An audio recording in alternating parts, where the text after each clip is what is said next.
Bonsoir à tous, au cœur de la mêlée, le mag quotidien de Sud Radio, la radio de la Coupe du Monde de rugby. Au sommaire, ce soir, les dernières infos avec le journal de la Coupe du Monde, le débat avec notre consultant Andrew Mertens, des invités, Abdel Benazi, Pierre-Henri Broncan. On ira également dans les Alpes ou en Australie. Bref, il y aura du voyage et des cadeaux avec le jeu Qui je suis à la fin de cette émission. C'est parti pour une heure totalement rugby, totalement Coupe du Monde, totalement Sud Radio. Vous êtes au cœur de la mêlée. Sud Radio, au cœur de la mêlée. Bonsoir à tous, bonsoir Lucien Gasparac et bonsoir Andrew Mertens. Bonsoir, messieurs. Au cœur de la mêlée, c'est la première fois pour moi, au cœur de la mêlée, mais bon, c'est excitant, hein. Ouais, voilà, Andrew Mertens, on rappelle quand même, grand numéro 10 des All Blacks, vous avez participé à la Coupe du Monde 95, à la Coupe du Monde 99, 2003, vous n'y étiez pas, hein, Andrew, on est d'accord? Oui, c'est bien. Ouais, j'étais pas sélectionné suite à la prestation de 99 quand j'ai laissé remonter dans le match les Français. Bon, j'ai pas joué en 2003. Voilà, 70 sélections quand même avec les Blacks, quelques Super Rugby, à l'époque on l'appelait le Super 12 aussi, et quelques Rugby Championship gagnés avec les Blacks, à l'époque on l'appelait le Tri-Nation. On va passer, parce que bon, juste quand même Andrew, comment ça va quand on est néo-zélandais en France à 3 jours d'un France-Nouvelle-Zélande qui va ouvrir la Coupe du Monde, voilà, on rase les murs ou pas? Moi, comme j'ai dit au début, c'est excitant, hein. J'ai attendu ça depuis 4 ans. Et surtout quand on a fait les tirs au sort, de voir les matchs, ou voir les poules, et de voir France, Nouvelle-Zélande dans la même poule, et pour le match d'ouverture, c'est un rêve. Donc, un peu moins après la dernière prestation des Blacks contre l'Afrique du Sud, je suis un peu plus, inquiet. Mais bon, j'étais déjà un peu inquiet parce que la France a trouvé une constance et une profondeur dans le groupe depuis quelques années qu'on a peut-être jamais vu dans l'équipe de France. Bon, avec du respect, du passé et tout ça, on savait déjà que la France, l'équipe de France peut gagner tout le monde à n'importe quel moment. Mais là, ils ont trouvé, comme j'ai dit, la constance et tout ça. Donc, pendant quelques ans, c'est impressionnant ce qu'ils ont fait. Donc, j'étais déjà inquiet, mais un peu plus après, suite au match à Twickenham, et la bataille qu'on a vue entre les Sud-Africains et les Néo-Zélandais, ouais, surtout de gang. On vous a vu dans la tribune en train d'envoyer des textos, hein. Voilà, défaite 35-7, hein. Face aux Sud-Africains, ça a été sans appel. Andrew, on va bien sûr développer tout ça un petit peu après, juste après le journal de la Coupe du Monde, hein. C'est comme ça chaque soir dans le mag de la Coupe du Monde, et on se retrouve dans un instant avec Lucien Gasparac. Sud Radio, le journal de la Coupe du Monde. Bonsoir à tous, ravi de vous retrouver. On fait le point sur les dernières actualités de la Coupe du Monde de rugby. Ouais, et une info qui nous vient de Rueil, du camp de base, Rueil-Malmaison, près de Paris, du camp de base du 15 de France. Oui, François, Jonathan Anty va-t-il pouvoir participer au match d'ouverture contre les Blacks? C'est la grande interrogation concernant l'équipe qui va affronter les Néo-Zélandais ce vendredi. Aux dernières nouvelles, il est plus probable que ce soit Yoram Moefana qui fasse partie des titulaires, Jonathan Anty n'étant pas bien remis de sa blessure à l'ischio-jambier. Alors on peut soupçonner Fabien Galtier de jouer un jeu de dupe, puisque lors de la séance d'entraînement lundi, c'est Jonathan Doty qui arborait la chasuble blanche réservée aux joueurs titulaires, tandis que Yoram Moefana était vêtu du bleu réservé aux remplaçants. Et lors de l'entraînement de ce mardi ouvert à la presse, la situation s'est inversée. C'est donc Yoram Moefana qui tiendrait la corde pour être titulaire. Andrew, vous êtes plutôt Yoram Moefana ou plutôt Danty? C'est quoi votre prono? Bon, je sais pas, moi je comprenais que Dante n'était pas disponible, mais bon, vu ce qu'il a fait au début du match contre les Australiens, bon, je pense que c'est à lui, il a mérité sa place et il a été efficace dans les premiers engagements du match, donc je verrai Dante a commencé s'il est disponible. Voilà, ça sera le point d'interrogation, mais on va dire, si on se fie au jeu des chasubles, et si je vous ai bien suivi Lucien, c'est plutôt Moefana, le joueur de l'UBB, qui va être titulaire. À J-3 du début de la Coupe du Monde, Lucien, les équipes sont dans les starting blocks, toutes les équipes. Oui, François, les 20 équipes sont prêtes à en découdre, et c'est notamment le cas de l'équipe italienne qui a affirmé sa détermination à briller lors de la prochaine Coupe du Monde. Ange Capuzzo, l'arrière transalpin, a déclaré: nous voulons montrer ce qu'on peut jouer au niveau des meilleures équipes. Ça tombe bien, car les Italiens sont dans la poule des All Blacks et des Bleus qu'ils rencontreront le 6 octobre pour clôturer la phase de poule. Ouais, ce sera à Lyon et ça pourrait être déterminant pour la qualification. Ce n'est pas le seul joueur, Ange Capozzo, qui a fait une sortie dans la presse pour montrer les muscles. C'est le moins qu'on puisse dire, François, puisque c'est le musculeux ailier sud-africain Cheslin Kolbe qui estime que son équipe arrive dans une forme bien meilleure que lors de la dernière édition. Il a déclaré: pour être honnête, nous arrivons à cette Coupe du Monde plus en forme qu'à la dernière. Alors pour rappel, les Springboks ont été champions du monde lors de la dernière Coupe du Monde, donc ça promet. Plus en forme que champion du monde, ça devient champion de l'univers. En tout cas, on va suivre ça et forcément on le suivra puisque les Sud-Africains vont croiser avec la poule de la France. Donc ils pourraient se croiser effectivement en quart de finale. Les Bleus qui peuvent compter sur un soutien de poids à l'approche de cette compétition. De poids effectivement, car c'est l'illustre sélectionneur de l'équipe de France de football, Didier Deschamps, grand amateur de rugby, lui le Bayonnais, qui a tenu à apporter son soutien au 15 de France avant le match de vendredi. On l'écoute. Évidemment, je serai un supporter avec ce match d'ouverture qui attend l'équipe de France vendredi. Donc il y a un engouement populaire, bien évidemment, de par ce que son groupe a réalisé depuis quelques années, avec des attentes qui sont élevées. C'est de leur faute, mais bon, c'est plutôt une bonne chose. Et là, ils vont rentrer dans le vif de la compétition vendredi avec ce choc contre les All Blacks. Donc, hâte de voir ça. Oui, hâte de voir ça. Voilà, parce qu'on le rappelle, les footeux, ils sont tellement solidaires des rugbymen qu'ils ont fait aussi une affiche un peu de rugby. Il y a France-Irlande la veille au Parc des Princes, le jeudi 7, jeudi soir, donc pour l'équipe de Didier Deschamps. Une actualité qui concerne les voyageurs pour cette Coupe du Monde. On en attend 600 000. Hein. Oui, 600 000 voyageurs qui vont être concernés par les prix de l'hôtellerie, puisque une enquête a été menée par le site allvoyage.fr qui révèle que les tarifs hôteliers en France augmentent très considérablement pendant la période de la Coupe du Monde de rugby. Alors, rien d'étonnant, vous me direz, mais regardons de plus près les chiffres. En effet, selon cette enquête, les nuitées peuvent parfois atteindre jusqu'à 4 fois le tarif habituel. Exemple à Marseille, pour le week-end du 14 octobre, week-end du premier quart de finale, le tarif minimum pour la nuit est de 599 €. Saint-Etienne aussi, de fortes hausses sont constatées. Il faudra débourser 363 € pour se loger après Angleterre-Chili, soit une augmentation de 317%. Les conclusions sont très claires. L'augmentation des prix les soirs de match est systématique et exorbitante. Ouais, il y a une inflation, on va dire. C'est ça, voilà. Une inflation rugbystique. Après l'hôtellerie, ce sont les transports qui posent question à l'approche de l'événement. Oui, alors que la Coupe du Monde de rugby débute ce vendredi, avec 9 villes d'accueil, les préavis de grève se multiplient à l'approche de l'événement, principalement dans les transports urbains. L'appel à la grève pendant la Coupe du Monde avait déjà été lancé par FO, RATP, les Aiguilleurs du Ciel, mais ils ne sont pas les seuls. Une large intersyndicale va également appeler à faire grève ce vendredi chez le transporteur urbain toulousain Tisséo. Il est à noter que si certains appellent à la grève, ça ne concerne pas que la journée d'ouverture ou les premiers matchs de poule. D'autres préavis déposés couvrent l'intégralité de la compétition. Et enfin, une petite note de fantaisie. On le sait, le demi de mêlée néo-zélandais Aaron Smith et le français Antoine Dupont sont souvent considérés parmi les meilleurs à leur poste. Et l'international néo-zélandais remplaçant de Aaron Smith, Finlay Christie, a plaisanté en disant: si on fusionne Antoine Dupont et Aaron Smith, on aurait le meilleur joueur de l'histoire. François, Andrew, si vous aviez 2 joueurs à fusionner, vous aimeriez que ce soit qui ? Moi, je fusionnerais Andrew Mertens et puis un ancien, peut-être Phil Bennett. Voilà, c'est pour les plus anciens qui nous écoutent. C'est un grand numéro 10 gallois des années 70. C'est pas mal. Andrew Mertens, Phil Bennett. Andrew, qu'est-ce que t'en penses ? Moi, je préférais prendre quelqu'un qui, bon, je dis pas qu'il plaque pas, Phil Bennett, mais moi, du tout. Donc, moi, je devrais me fusionner avec quelqu'un qui plaque. Donc, peut-être Richie McCaw serait bien pour moi.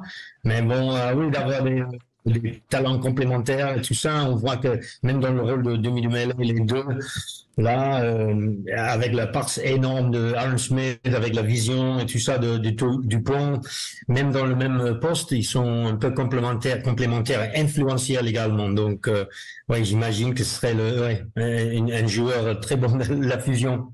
Merci Lucien Gasparac. J'avais pensé à une fusion sur la fusion Sud Radio entre Alexandre Priam et Antoine Mazère. Je pense que ça pourrait fonctionner. Mais effectivement, ce sera peut-être moins parlant pour être performant au rugby. Voilà. En tout cas, Merci pour ce journal dédié à la Coupe du Monde de rugby. Et voilà, vous restez avec nous, bien sûr. Andrew Mertens est là, nos invités qui vont se succéder. Des cadeaux également à suivre sur Sud Radio, la radio de la Coupe du Monde de rugby, avec bien sûr Au cœur de la mêlée. À tout de suite. Bonsoir, rebonsoir à tous. Si vous nous rejoignez Au cœur de la mêlée, le magazine Sud Radio, pour parler de rugby et de la Coupe du Monde de rugby. Andrew Mertens est là, notre consultant, 70 sélections avec les Blacks.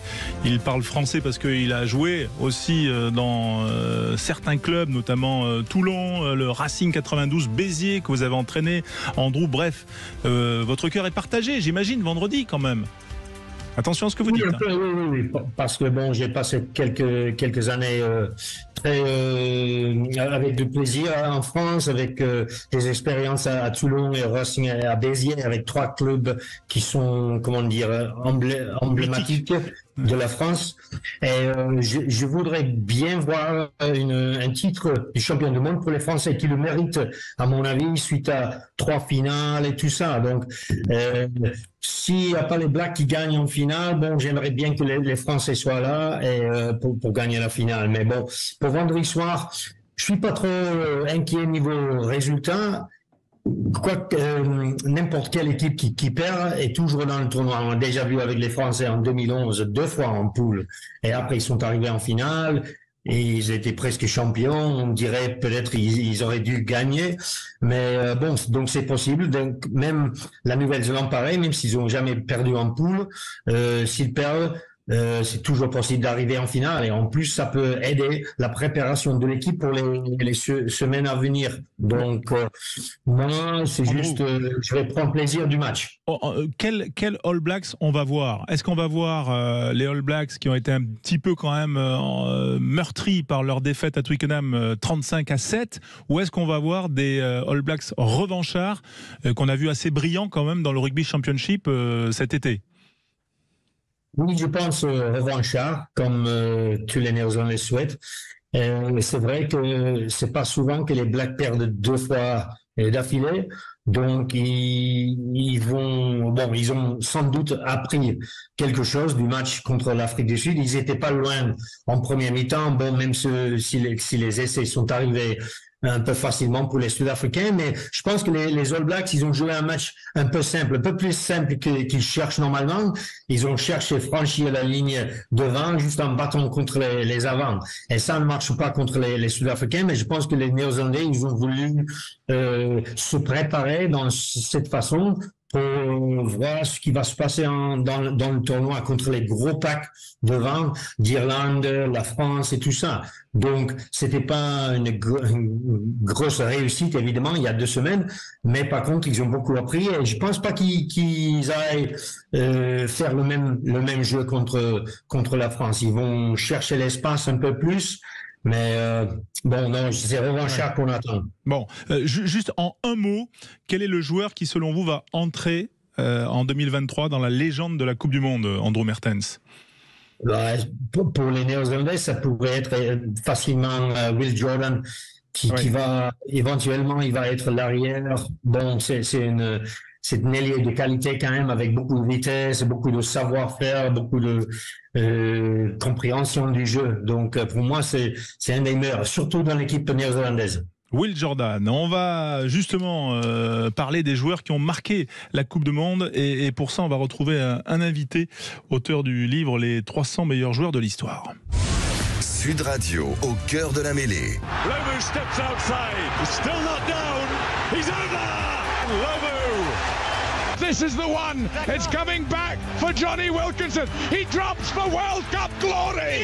Yes! It's over, he's done it! Johnny Wilkinson!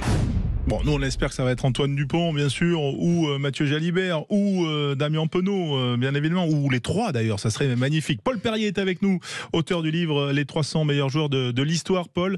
Et ce soir, vous aviez envie de parler d'un des joueurs qui a marqué peut-être la première Coupe du Monde, et les premières Coupes du Monde, c'est Sean Fitzpatrick, hein. Bonsoir François, oui tout à fait. J'ai décidé de parler du All Black numéro 871. Ouais, un joueur comme vous l'avez dit qui a écrit l'histoire puisqu'il faisait partie de la première équipe victorieuse de la Coupe du Monde en 87 à domicile et qui est ensuite devenu un capitaine emblématique des All Blacks. Sean Fitzpatrick, il a eu 60 ans cette année et il compte quand même 92 sélections au compteur, dont 51 en tant que capitaine, ce qui a longtemps été un record, bon battu largement maintenant depuis par Richie Mako. Mais c'est un joueur voilà j'ai voulu vous en parler parce que il a un statut de légende, mais il a eu un parcours assez étonnant où il a bénéficié de pas mal de chance et il a su profiter de toutes les opportunités pour s'imposer comme une figure du rugby néo-zélandais. Ah bah, notamment en 87, hein, quand si ma mémoire est bonne, hein, parce que là, moi, je le fais à la mémoire, à la vraie. Hein, j'ai pas lu le livre. C'est ça. Normalement, la star de l'équipe 87, et Andrew ne nous démentira pas, c'était Andy Dalton.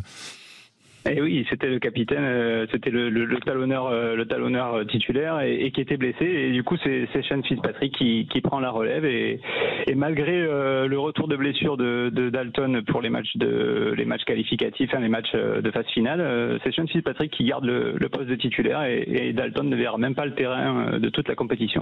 Ouais, d'ailleurs, il y a une image à la remise du trophée en 87 où Dalton n'est pas très loin de David Kirk. Et c'est vrai que ce regard-là, c'est quand même Dalton, c'est Andrew peut peut-être le confirmer, mais c'était aussi un très très grand joueur néo-zélandais et il est passé à côté de ce destin donc au profit de Sean Fitzpatrick, Andrew. Hein.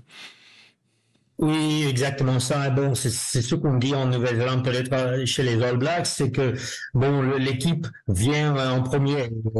S'il y a un joueur plus jeune qui arrive, il faut en prendre plaisir, il faut le soutenir et tout ça, même mis à part les espoirs personnels.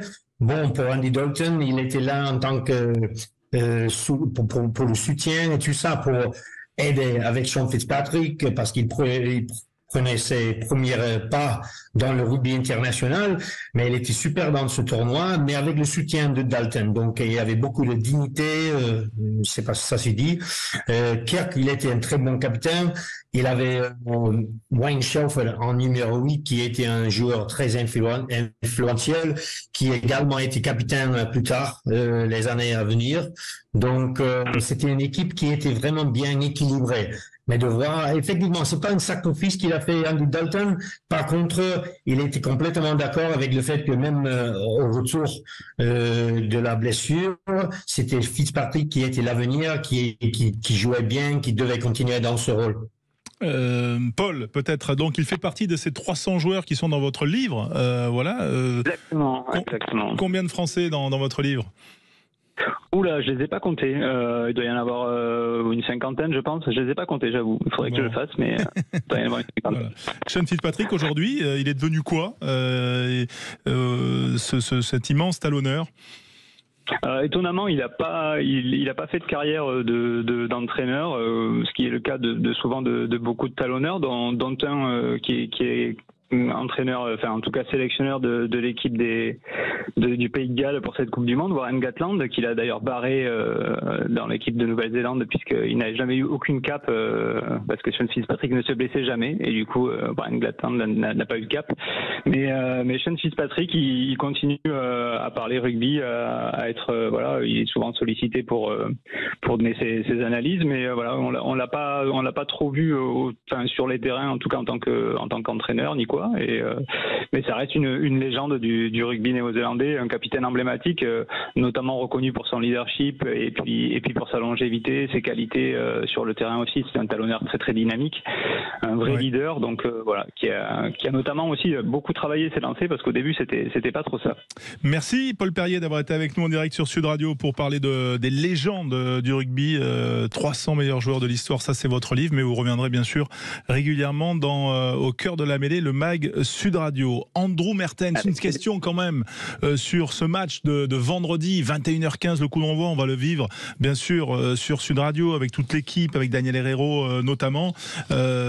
C'est un match d'ouverture mais qui n'est pas définitif. Toutefois, il va quand même donner le ton pour la Coupe du Monde à l'une des deux équipes. Hein. C'est important ce match d'ouverture.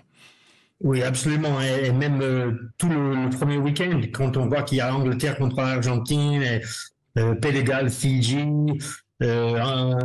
il y a quoi l'autre, Afrique du Sud contre l'Écosse. C'est un match, c'est un week-end de rêve. Mais le premier match, même si c'est un rêve, oui, ça va mettre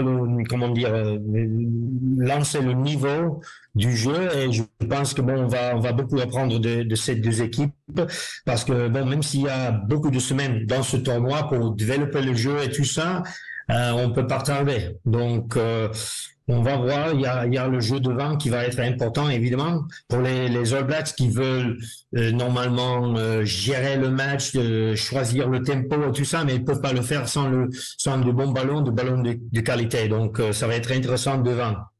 Andrew, je sais que vous aimez bien notre pays. Je vous propose d'aller dans les Alpilles, du côté de Mossane. On va retrouver David Herrion qui est avec nous. Bonsoir David. Bonsoir François Trio. Oui, c'est la Coupe du Monde débute pour, on va dire, les pros, les équipes nationales, et puis elle débute aussi pour les enfants. Voilà, parce que vous, à Mossane-les-Alpilles, donc dans les Bouches-du-Rhône, vous allez organiser un tournoi international qui réunit 8 équipes internationales. Voilà, Ovalive, c'est le nom de votre tournoi, et ça se passe ce premier week-end de la Coupe du Monde. Dites-nous tout. Tout à fait, François. On a fait le choix avec notre club, l'Ovalive Club des Alpilles, qui a été créé il y a bientôt 10 ans, même 9 ans exactement. Nous organisons chaque année depuis 2016 le tournoi Ovalive des terroirs de France, où on réunit des équipes de gamins qui sont des U10, qui sont originaires de villes et villages connus pour des spécialités agricoles ou gastronomiques. Et lorsqu'on a appris il y a 3 ans que la Coupe du Monde aura lieu en France, on s'est dit, nous aussi, on va faire une Coupe du Monde pour les enfants. Alors on a changé de catégorie pour le voyage, parce que c'était un petit peu plus compliqué pour des enfants plus jeunes. Donc on est avec des U12 et on aura un plateau avec 8 équipes, et on démarre notre tournoi vendredi matin à 9h30 au stade Simon-Barbier à Mossane-les-Alpilles avec un France-Nouvelle-Zélande, puisque notre équipe de l'Ovalive Club des Alpilles va affronter une équipe de Te Awamutu, une petite ville qui est située de 10 000 habitants à 150 km au sud d'Auckland. Et puis après, les autres équipes, celle de Monaco, le Volvera Rugby d'Italie, une équipe d'Irlande, Kinsale Rugby Club, une équipe anglaise, les London Irish, une équipe espagnole, le Rugby Club de Sitges, et puis une équipe suisse, qui est le PAC Genevois, vont s'affronter toute la journée. Et on aura même un crunch à 16h30. C'est magnifique, c'est magnifique. C'est ça aussi la Coupe du Monde, Andrew Mertens. En quelques mots, parce qu'il faut qu'on parte en pub, mais c'est la fête aussi autour du grand événement. C'est plein d'événements. Ça, ça vibre comme ça, Andrew. Hein. Oui, exactement. Il faut s'en servir tout le temps pour faire venir, pour apporter des gens qui sont pas traditionnels en rugby non plus, mais de donner l'occasion des jeunes effectivement de mettre en place ce qu'ils voient sur la télé. Donc tous les événements sont très importants pour continuer la fête. Ouais, David Herrion, on va vous remercier. De gros coups de projecteur donc sur votre tournoi Ovalive des terroirs du monde. Ouais. Voilà, c'est vendredi 9h30, on l'a noté, dans les Alpilles, avec donc 8 délégations qui vont s'affronter dans un tournoi sportif, mais aussi, parce que c'est notre spécificité, un tournoi gastronomique. Ça c'est sympa. Oui, parce que c'est Rugby Tournament Terroir of the World. Oui, voilà. Exactement. En tout cas, on va se régaler, puis on suivra ça bien sûr sur Sud Radio. Et bravo à vous pour cette initiative, parce que j'imagine qu'il y a beaucoup de bénévoles derrière. Merci David. Oui, et bravo au Rugby Club de Mossane les Alpilles. À bientôt en tout cas sur Sud Radio. La pause dans un instant, notre invité Abdel Benazi. Au cœur de la mêlée, le magazine rugby de Sud Radio et magazine de la Coupe du Monde de rugby, puisque Sud Radio, vous le savez, c'est la radio de la Coupe du Monde de rugby. Dans un instant, on va parler de l'Australie. On aura également le jeu Qui je suis, bien sûr. Mais avant cela, notre invité d'honneur ce soir, c'est Abdelatif Benazi, qui va pouvoir retrouver une vieille connaissance, Andrew Mertens, voilà, qui est notre consultant Sud Radio pendant cette Coupe du Monde. Salut Abdel. Bonsoir François, bonsoir à tous vos invités. Ouais, merci d'être avec nous Abdel. 3 Coupes du Monde à votre actif quand même, on le rappelle, 78 sélections. Et forcément, quand on a 3 jours d'un France-Nouvelle-Zélande, j'imagine que Abdel, ça doit, même quand c'est loin, ça doit un petit peu chatouiller. On doit avoir des fourmis dans les jambes. C'est sûr, surtout les All Blacks, c'est des rencontres toujours spéciales. Quand on est Joueur de rugby, quand on ambitionne de faire le haut niveau, c'est ce qui se fait de mieux dans ce contexte-là. Donc on est toujours inspiré par ces gens-là, et quand on joue contre eux, même si on perd, on apprend beaucoup de choses, et quand on les bat, on devient, comme on dit, un autre joueur. Donc voilà, ce qu'ils vont vivre l'équipe de France vendredi soir, ça va être un moment magique, tant attendu. Bon, l'avantage, c'est qu'ils les ont déjà battus, ils le connaissent. On a une équipe de France bien dans ses certitudes. Donc, ça sera un match capital, certes, mais il faudra aussi le prendre comme un simple match de poule. Il ne faudra pas non plus se mettre trop la pression. Voilà, c'est pas un match décisif, mais c'est un match qui est important quand même pour la confiance, Abdel. Là, il vaut mieux le gagner, ce match. On va gagner, bien sûr, mais surtout aussi donner le temps de cette Coupe du Monde. Ça fait des années qu'on entend ce match d'ouverture contre les All Blacks. Il y aura beaucoup de spectateurs, de téléspectateurs. Le monde entier aura les yeux pour l'équipe de France et coéquipier de Dupont. Et puis, bien sûr, cette équipe mythique All Black qu'on dit peut-être un peu sur le déclin, mais moi, j'y crois pas du tout. C'est toujours cette équipe qui a de grosses expériences, notamment pour les Coupes du Monde. Donc voilà, c'est un match très important pour nous. C'est un match où il faut montrer un petit peu, donner le temps, impressionner un peu les autres équipes, le gagner absolument, pour qu'on puisse bien rentrer dans cette Coupe du Monde. Et encore une fois, je pense que ce qui est extraordinaire avec cette équipe, c'est que malgré le contexte pesant, ils prennent les choses normalement, avec confiance, humilité, et je pense qu'ils sont enfin prêts après ces 2 mois de préparation. Oui, en plus les Néo-Zélandais sont allés faire de la trottinette à Lyon, je crois, ces dernières heures. Voilà, ils ont fait une petite sortie. Quand même, Abdel, on dit souvent, et les Français ont rarement battu les Blacks, statistiquement, on va dire, je crois que c'est 13 victoires. Ça dépend pour qui. Ouais, voilà, pour toi, peut-être un peu plus. Mais en tout cas, c'est toujours passé par un féroce combat devant. Ça va se jouer là aussi vendredi. Ça va se jouer là, c'est sûr. Voilà, donc nous, il faut absolument qu'on retrouve cette combativité, cette grosse mêlée qui est la nôtre, cette agression. Même sans Villeneuve. Oui, je pense que toutes les équipes seront là, seront archi motivées, sont prêts. Voilà, on va pas. Je pense que c'est dans cette équipe, même s'il y a des joueurs providentiels importants, je pense que le collectif a tellement montré ses capacités à s'adapter. Le fait que Fabien Galtier aussi a inclus peut-être 42 joueurs depuis 3 ans, on a l'impression que cette équipe, n'importe qui rentre dans cette équipe, rentre dans un projet de jeu et il apporte sa contribution. Donc, bien sûr, les individus sont importants, bien sûr que l'absence de Ntamak va nous manquer, etc. Mais encore une fois, je pense que les joueurs sont prêts, les All Blacks aussi, mais ça va pas se jouer avec 10 points d'écart ou 15 points d'écart, ça va être très rude. Les plaquages, les combats au sol, ça va être féroce. La défense, il faut vraiment qu'elle soit infranchissable de notre côté si on veut gagner. Encore une fois, et bien sûr, la maîtrise et la concentration pendant 80 minutes. Voilà, donc encore une fois, ce qui est sûr, c'est qu'il y a 2 grosses équipes qui se respectent, qui veulent gagner toutes les 2 ambitieuses pour gagner la Coupe du Monde. Donc ça va être un match de très haut niveau et on va assister à un très beau spectacle. Oui, Abdel Benazi, vous êtes très élogieux avec la France. Est-ce que vous en faites votre favori pour le mondial ? J'en fais bien sûr, parce que moi j'en ai souffert, parce que j'ai perdu le final.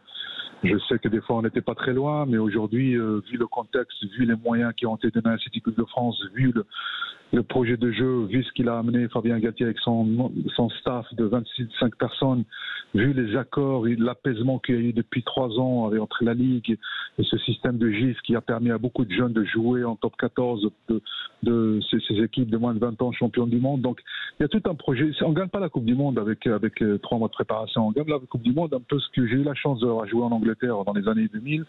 J'ai vu comment les Anglais se préparaient pour gagner cette double Coupe du Monde de 2003. J'ai vu ce qu'ils se sont donnés comme moyen 3 ans auparavant. J'ai l'impression qu'on est en train de vivre la même chose. Encore une fois, avec beaucoup d'humilité, on sait que les équipes seront très très présentes, les Irlandais, les Sud-Africains, les All Blacks, les Australiens, les Écossais. Voilà, tout le monde sera là, mais encore une fois, il faut gérer match après match. Et ce qui est sûr, c'est que on ne peut pas rien regretter. Tout le monde s'est donné les moyens pour arriver à ce stade-là. C'est pas maintenant qu'il faut douter, il faut y aller à fond sans se poser de questions. Voilà, un petit mot quand même pour Andrew Mertens qui est là. Andrew, Abdel, Andrew, je crois que vous vous connaissez. Vous êtes un peu croisés. Oui, bonjour Andrew, je suis très heureux de t'entendre. Bonjour, salut Abdel. Sur le terrain, je l'ai invité tout le temps, mais c'est pas le cas maintenant. Voilà. Non, mais je suis désolé d'être un peu chauvin parce que je sais que, pour répondre à la question de François, est-ce qu'on peut gagner la Coupe du Monde? Oui, on peut la gagner parce que vous l'avez gagné déjà 3 fois. Donc vous savez ce que c'est, ce qu'il faut faire. Nous, maintenant, il faut partager. On a appris de nos erreurs, on s'est constitué, il y a des choses qui se sont organisées par l'ancienne gouvernance de la fédération, il faut le dire. Il y a par aussi la Ligue qui a joué le jeu avec cette convention où il faut libérer les joueurs, 42 joueurs auprès de Fabien Galtier et ses équipes. Donc voilà, le championnat qui est aussi un des gros championnats. Donc il y a beaucoup de certitudes qui me font dire qu'on ne peut pas rater cette Coupe du Monde. Et puis pour une fois, croyez-moi, on a l'impression qu'il y a l'union sacrée autour de cette équipe. Bien sûr, les spectateurs, mais on a bien vu le président de la République, les ministères, la fédération fait tout pour apaiser tout ça. Mais on a l'impression que le monde entier, le monde francophile est derrière cette équipe de France. Et encore une fois, ce qui me fait dire qu'on peut faire une grande Coupe du Monde, c'est l'attitude des joueurs. À leur tête, ce capitaine, avec cette humilité, il n'y a qu'à voir la cérémonie d'accueil, il y avait presque 7 ou 8 000 personnes qui étaient là, avec des messages forts. Tout le monde, on avait l'impression que tout le monde les mettait à la pression, qu'ils attendaient beaucoup d'eux. Mais ils étaient sereins, ils sont là, ils sont confiants, mais tout ça dans le sourire, dans la joie et avec un état d'esprit très fort. Dernière petite question, Abdel, en quelques mots, juste votre réaction quand même à cette polémique. Bastien Chalureau, vous êtes élu à la vice-président à la Fédération française de rugby. Vous, votre point de vue, je sais que c'est un sujet quand même qui vous est cher. Voilà, vous partagez cette position et vous déplorez la polémique ? Non, je déplore la polémique. C'est sûr que ce joueur, il est sous condamnation depuis 2 ans. Il a fait appel, il joue dans son club et puis réagir 3 jours avant un événement comme ça, c'est dommage. Et encore une fois, ça fait partie des choses. Mais l'essentiel, c'est que moi qui suis sensible à ce genre de fléau, j'en étais victime il y a 25 ans, 30 ans, mais ce que je remarque aujourd'hui, c'est qu'il y a un bloc, il y a des réactions d'abord très virulentes, très dures envers le racisme, que ce soit du ministère, de la fédération. On est intolérant avec ça. On a même une commission à la fédération qui s'appelle la Cadette, où on lui donne beaucoup de moyens pour qu'il puisse montrer un petit peu son combat contre ces discriminations, etc. Mais encore une fois, le joueur s'est repenti, il n'est pas condamné, ça se passe super bien avec son club, avec son équipe de France, il a le soutien total de la fédération, du ministère. Donc voilà, arrêtons la polémique, maintenant laissons la justice faire son truc, mais encore une fois, cette prise de décision, cette montée en front contre le racisme du ministère, j'aurais aimé moi-même, il y a 25 ans, quand j'en étais victime, d'avoir ce soutien-là. Aujourd'hui, je vois qu'on ne laisse rien passer. C'est une bonne chose pour l'avenir, pour notre sport et pour la société tout court. Merci Abdel Benazi d'avoir été avec nous. Et allez les Bleus, votre prono, tiens, votre prono pour vendredi. Allez, je dis 29-19 pour l'équipe de France. Allez, on prend. 29-19 plus 10, on prend. Merci Abdel, c'était un plaisir. Allez, au revoir, à bientôt merci. Sur le Sud Radio. On enchaîne, bien sûr, parce qu'il y aura vendredi l'ouverture, France-Nouvelle-Zélande, et puis samedi, il y aura 3 matchs, et notamment Australie-Géorgie. Pour en parler avec nous, l'un des entraîneurs de l'Australie, mais il vient du Gers, c'est pour ça qu'on l'aime sur Sud Radio et qu'il nous aime, c'est Pierre-Henri Brancan. Merci d'avoir patienté, Pierre-Henri, parce que je sais que vous êtes à Saint-Étienne et que souvent vous avez des réunions. Bonsoir. Bonsoir à tous. Est-ce que la journée s'est bien passée dans le staff australien? Parce que je sais que c'est toujours assez actif quand même. Ah non, c'était cool, c'était tranquille aujourd'hui. Bonne journée d'entraînement et de bonnes réunions on a eu. Bon, Australie-Géorgie, 18h samedi, on le vivra bien sûr en direct en intégralité sur Sud Radio, la radio de la Coupe du Monde de rugby. Pierre-Henri, cette équipe d'Australie, on a vu un visage, on va dire, qui était partiellement séduisant au Stade de France. Est-ce qu'en quelques jours, vous allez pouvoir monter le curseur un peu plus haut? Oui, c'est l'objectif. De toute façon, c'est l'objectif de toutes les équipes. Il y a des matchs de préparation avant la Coupe du Monde et le plus important, c'est d'être prêt en septembre et en octobre pour la Coupe du Monde. Donc voilà, on a eu un championship très dur, mais parce que justement, vous avez parlé des All Blacks, ils sont prêts, que les Sud-Africains sont prêts, et que les Argentins, c'est une équipe toujours difficile à jouer. Donc voilà, on a eu des matchs de championship compliqués, mais qui nous ont permis aussi de travailler dessus et de nous améliorer. Donc voilà. On va être prêt samedi soir. Voilà, samedi soir, c'est la poule C. Il y a Fidji, il y a Galles, Australie, Géorgie. Le dernier, c'est quoi? Portugal? Je sais plus. Portugal, ouais. Portugal, voilà, je l'ai fait de tête, ça va, je suis bien. Je révise en même temps. Comment se passe, vous, votre installation à Saint-Étienne, cette semaine que vous avez passée, la ferveur, on l'a vu, on en a parlé tout à l'heure à Rueil, on a vu pour les Français, mais on l'a vu aussi pour les Irlandais à Tours. Comment ça se passe, vous, de votre côté, du côté de Saint-Galmier, je crois, hein? Oui, Saint-Galmier, c'est où c'est qu'on a l'hôtel. Et après, on s'est entraîné, en fait, lundi, on s'entraîne à Andrézieux. Et on s'est entraîné lundi avec un entraînement ouvert au public. Les joueurs australiens ont été surpris parce que je crois qu'il y avait plus de monde pour l'entraînement que pendant leur match de Super Rugby dans la saison. Donc, non, c'est vrai, on a eu des entraînements ouverts au public en Australie et c'était quand même beaucoup moins rempli, je dirais. Andrew Mertens est avec nous, c'est le consultant Sud Radio. Andrew, peut-être une question pour Pierre-Henri Broncan et peut-être vous, votre œil de Néo-Zélandais sur cette équipe d'Australie. Oui, bonsoir Pierre-Henri. Ça m'intéresse parce que moi j'ai vécu quelques ans en Australie, donc j'ai regardé le rugby. C'est intéressant. Bon, qu'est-ce que vous en pensez à niveau les 10, parce qu'il me semble qu'ils sont arrivés ici avec les 10 qui manquent ou qui n'ont pas d'expérience. Et moi, je le vois un peu difficile pour eux.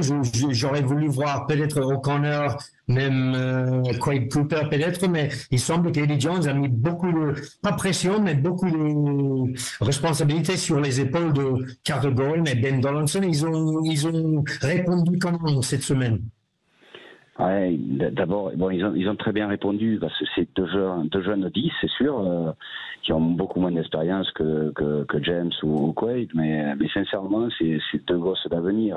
C'est pétri de talent, physiquement très très très bien, avec de la longueur au pied, de la qualité offensive et défensive. Après. Les deux seront peut-être ensemble aussi sur le terrain samedi soir. Donc c'est aussi un avantage parce que c'est des garçons qui sont capables de jouer 10 et capables de jouer à d'autres postes également. Mais dans le groupe, sincèrement, c'est deux garçons très bien intégrés qui sont en train de prendre le leadership de cette équipe. Et ça, c'est quand même positif parce que justement, Eddie leur donne beaucoup de confiance aussi, quoi. C'est ça. Ouais, de la confiance, mais il faut. C'est vrai que si on refait le match du Stade de France, on ne va pas le faire longtemps, mais c'est vrai que s'il y a des tirs au but qui rentrent, vous êtes qu'à 2 points à la mi-temps, hein.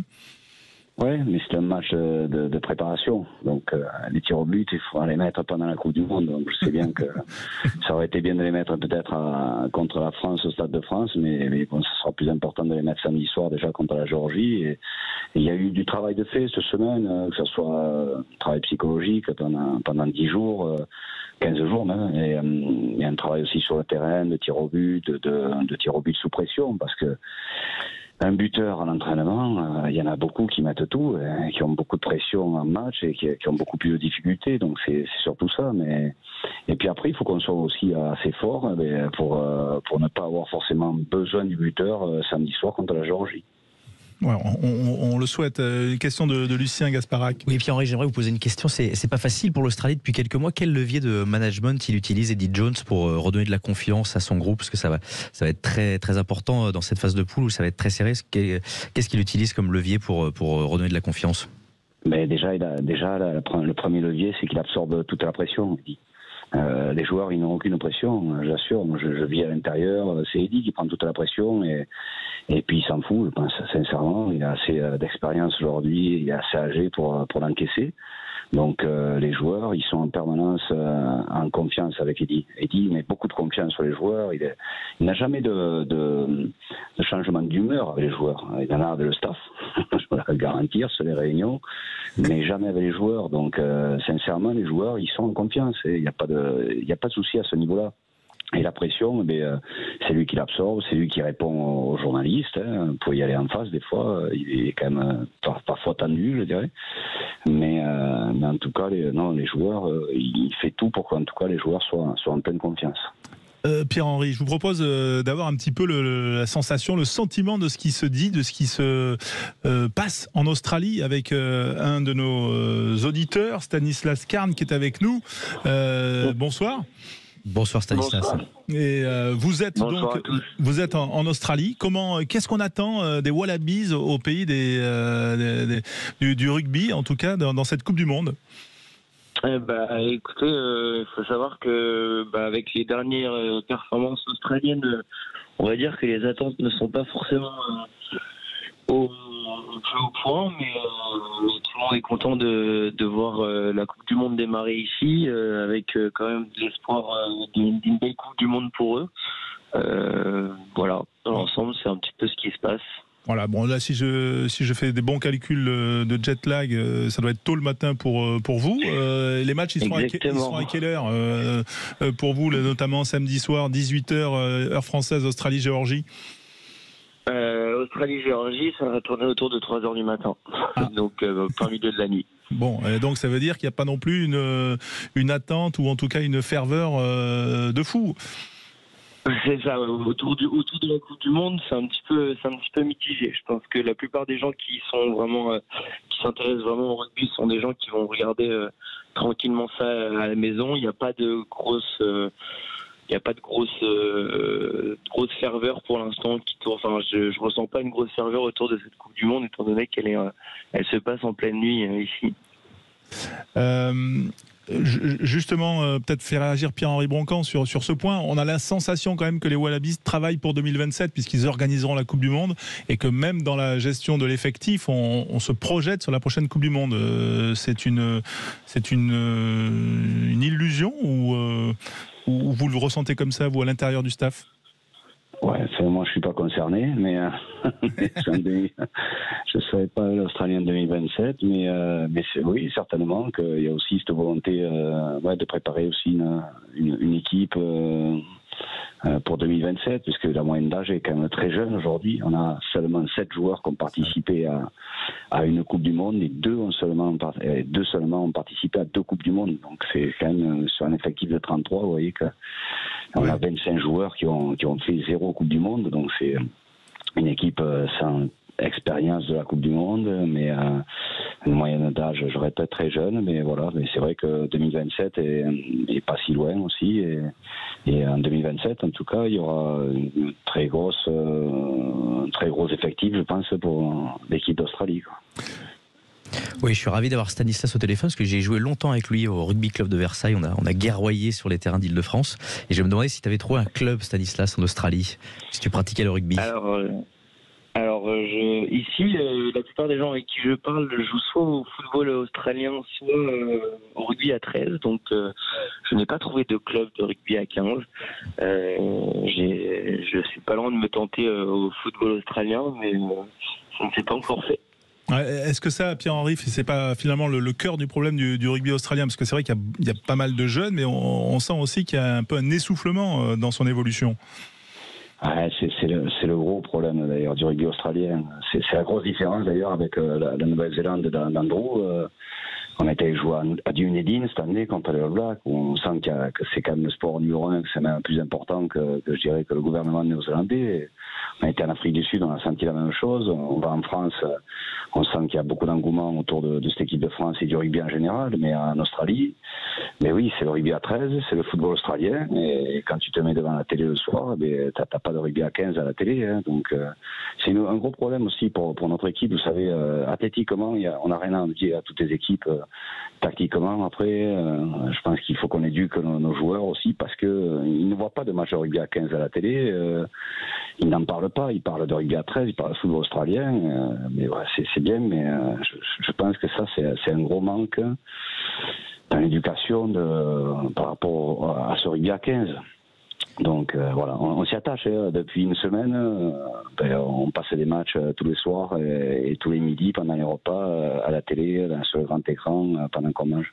Ouais, voilà, pour faire un peu de rattrapage. On rappelle juste. Ça se prêche le rugby à 15. Voilà, en tout cas, c'était sympa de l'avoir. Merci Stanislas. Recouché, vous, hein, peut-être parce que je sais pas quelle heure il est, mais voilà. Il est pas loin de 5 heures. Bon, voilà, bonne nuit, bonne fin de nuit en tout cas, et merci d'avoir été avec nous en direct, et bonne chance pour cette Coupe du Monde, et on reviendra bien sûr vous voir, mais peut-être à des heures un petit peu moins tôt le matin. Juste on rappelle, Pierre-Henri. Australie-Géorgie, Australie-Fidji, ce sera le 17 septembre. Ensuite, l'Australie défiera le Pays de Galles, puis l'Australie affrontera le Portugal, voilà, en espérant sortir dans les deux premiers. Andrew, l'Australie, elle va sortir de cette poule C, parce qu'il y a un peu une triangulaire là, entre Australie, Pays de Galles, Fidji et même peut-être Géorgie, quadrangulaire même, entre ces 4 pays. C'est vraiment compliqué, surtout s'il y a des blessures. Je pense que si les meilleurs 23 joueurs restent en bonne forme, il y a beaucoup de talent dans le groupe. Donc, ils ont la capacité de gagner toutes les équipes dans la poule, évidemment. Mais avec les blessures, ça devient un peu plus compliqué, hein. Surtout avec une équipe fidjienne qui est vraiment motivée et tout ça. Géorgie, pareil, ils ont gagné Italie l'année dernière, Pays de Galles, pareil. Australie a perdu contre l'Italie en novembre, donc ils vont être vraiment sérieux pour ce premier match au Stade de France. En plus, c'est la seule fois que les Australiens vont jouer au Stade de France avant d'entrer en demi-finale. Donc, l'expérience va être importante. Mais bon, ouais, ils ont des joueurs de talent, mais ils peuvent pas se relâcher du tout dans ce pool. Ouais, en plus, les Gersois du 15 de France vont préparer le terrain pour le Gersois de l'Australie, Pierre-Henri. Voilà, c'est tout ce qu'on vous souhaite. Est-ce que vous leur faites découvrir un peu les spécialités du Gers à vos amis australiens là, du côté de Saint-Étienne? Pas encore. Saint-Étienne, c'est quand même très loin du Gers aussi. Vous n'avez pas un petit pâté là qui traîne, un petit truc, un petit confit là? Non, je vois pas la différence avec quand j'étais en Australie ou à Saint-Étienne. C'est pareil pour moi. C'est trop loin du Gers, sincèrement. Mais je vais en ramener. Mais on va attendre un peu qu'on gagne quand même au moins un match parce que là on vient de perdre 7 matchs consécutivement, donc on va attendre d'avoir une victoire. Voilà, pour l'instant c'est tout pour la diététique. Merci Pierre-Henri Broncan. Bonne chance à l'Australie, bonne entrée dans la compétition. Dans un instant sur Sud Radio, on va jouer avec le jeu Qui je suis et des cadeaux à gagner. Restez avec nous. 0826 300 300, le standard est ouvert bien sûr pour jouer. Alors on va revenir avec Lucien sur ce jeu qui a démarré hier. Qui je suis. Voilà, c'est le jeu au cœur de la mêlée. Sud Radio, au cœur de la mêlée. Alors, puisqu'on ne se connaît pas, présentez-vous. Les gars, qui je suis? C'est moi.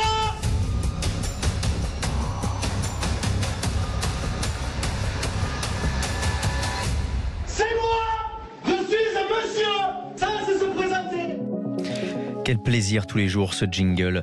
Et on est de retour pour le Qui je suis, le fameux jeu de au cœur de la mêlée pour remporter un ballon officiel Gilbert avec le logo Sud Radio, le ballon officiel de la Coupe du Monde. Alors pour rappel les règles, je vais donner des indices progressivement et le premier auditeur à deviner de qui il s'agit, de quel joueur il s'agit, à donner le nom complet du joueur, remporte le point. Le premier à atteindre 3 points remporte le jeu. Alors on accueille Jérôme de Mérignac qui a composé le 0826 300 300. Bonjour Jérôme. Oui, bonjour. Qui est supporter de l'UBB. Exactement. Et vous serez face à Dominique de Bonpass, supporter du Stade Toulousain. Ouais, salut Dominique. Même dans les Pyrénées-Orientales. Bonpass dans les Pyrénées-Orientales. Bonpass dans les Pyrénées-Orientales. Alors, pour rappel, et pour remporter le point, il faut que vous me donniez votre prénom, puis le nom du joueur, que je puisse identifier qui le dit en premier. Donc, Jérôme, le nom du joueur. Est-ce que vous êtes prêts? Oui, on est prêts. C'est parti, le premier, il va falloir être rapide, ça va aller très très vite. Top, je suis le fils d'un célèbre joueur. Je joue au Stade Toulousain. Je me suis récemment fait une rupture des ligaments croisés. Je suis Jérôme. Ntamak. Oui, Ntamak. Jérôme. Je vous avais prévenu celui-là. Il était à la portée de tout le monde. On va corser un peu. 1 point pour Jérôme et Dominique 0. C'est parti. Top, je suis un ancien capitaine du Pays de Galles. Je joue désormais pour Toulon. Je joue deuxième ligne. Mon surnom rappelle une fête le 31 octobre. Qui a dit Halloween Jones? Dominique. Ah, Dominique. Point pour Dominique, c'est noté. Un partout. Annoncez votre prénom, hein, Dominique, avant la réponse. Oui. On lui donne. Excusez-moi. Ah non, mais c'est normal. Bon, ça se tend, on va devoir corser un petit peu, messieurs. Mettez-vous bien vos fiches Bristol dans la tête, un partout entre nos deux joueurs. Top. Mon nom de famille correspond à la couleur de mon club. J'ai joué dans les équipes jeunes du Biarritz Olympique. Je n'y suis plus aujourd'hui. Je porte un casque, ce qui n'est pas habituel pour mon poste. Jérôme. Je suis Jérôme. Harry Nordoki. Ce n'est pas Harry Nordoki. Je suis champion du monde U20 en juillet dernier. Je porte désormais le maillot jaune au poste de demi de mêlée. Je suis un futur grand. On me surnomme. Oui. Baptiste Jaune, Dominique Jaunot. Dominique, 1 point pour Dominique, Baptiste Jaunot. Chapeau. Et 1 pour Jérôme, 2 pour Dominique. Attention, ça devient décisif. Ça devient décisif. Si Dominique l'emporte, c'est gagné pour Dominique le ballon. Top, c'est parti. Je suis surnommé l'homme et demi. Je joue pour l'Australie. Will Skelton, Dominique. Ah. Skelton, Dominique. Et Dominique, Will Skelton, c'est remporté. J'ai même pas pu aller au bout de mes indices. Bravo Dominique. Vous remportez le ballon officiel Gilbert de la Coupe du Monde avec le logo Sud Radio. Bravo. Qu'est-ce que vous allez faire de ce ballon? Vous allez à Ernest Vallon avec? Non, mais je suis supporter de l'USAP aussi, parce que j'habite à Perpignan. Ah, d'accord. Vous êtes apatride. Je suis supporter de l'USAP et en deuxième du Stade Toulousain. D'accord. Vous aimez le rugby, quoi. Et un petit pronostic sur les Bleus, tiens, vendredi. Vendredi, on va gagner, mais de justesse, parce que les All Blacks, il faut pas les enterrer trop vite. Hein. Bon. Je vois un 22-19. 22-19. Jérôme, pour vous? Ouais, je sais pas, j'aurais dit un peu plus. Ah, vous voyez une victoire des Français?